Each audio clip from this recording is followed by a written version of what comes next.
উত্তর জেলার বাগবাসা থানার অন্তর্গত গঙ্গানগর কেবিআই ইটভাটার পূর্ব এলাকায় সোমবার রাতে একটি বাড়িতে গৃহ প্রবেশের অনুষ্ঠানে যোগ দিতে যায় এক অসহায় নাবালিকা কন্যা। এ নাবালিকা কন্যার মা রাতের বেলায় তাকে সেই বাড়িতে রাত্রি যাপনের জন্য রেখে আসে বান্ধবীদের সঙ্গে।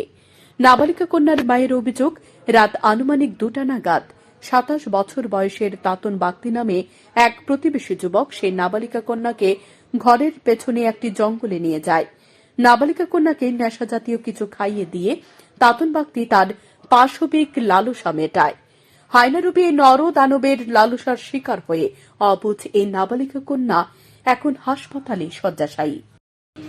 ওই তো স্যার এরকম হয়েছে, বাচ্চারে এরকম করিয়া রেপ করিয়ার আমার সামনে পাঠাই দিছে 3টার সময় রাত। কবে? রাত 3টার সময়, মানে গতকাল রাত্রে? হ্যাঁ। আচ্ছা, ছেলেরে চিনেননি? ছেলেরে চিনি, ছেলেরে বাকি পাইছি না। লাগো ছেলের নাম কি? ছেলের নাম হয়েছে তাতন। তাতন কি? তাতন উত্তর জেলার পুলিশ সুপার ভানুপত চক্রবর্তী জানিয়েছেন, এই ঘটনার গুরুত্ব অনুধাবন করে ধর্মনগর মহিলা থানার পুলিশকে ঘটনার তদন্তের দায়িত্ব দেওয়া হয়েছে। মহিলা থানার পুলিশ ইতিমধ্যে ঘটনার তদন্ত শুরু করেছে। অভিযুক্ত নরদানব তাতন বাগতি পলাতক হলেও খুব শীঘ্রই পুলিশ তাকে গারদে পূর্বে।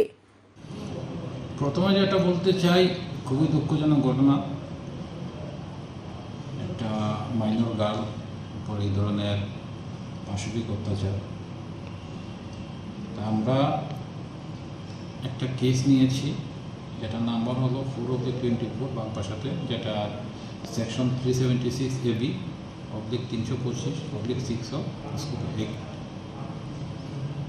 মামলাটার গুরুত্ব অনুধাবন করে এটা ধর্মনগরের যে ওমেন পিএস আছে, ওমেন পিএসে একজন স্পেশালিস্ট এইসব মামলাতে একজন আইকে দায়িত্ব দেওয়া হয়েছে।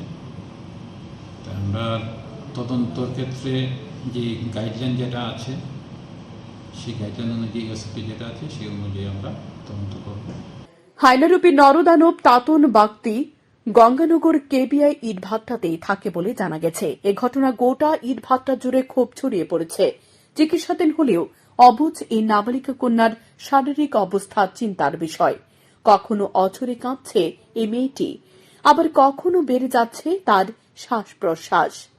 পাথর সম যন্ত্রণা সহ্য করতে হচ্ছে এই অবুঝ নাবালিকা কন্যাকে। স্যান্দন টিভি।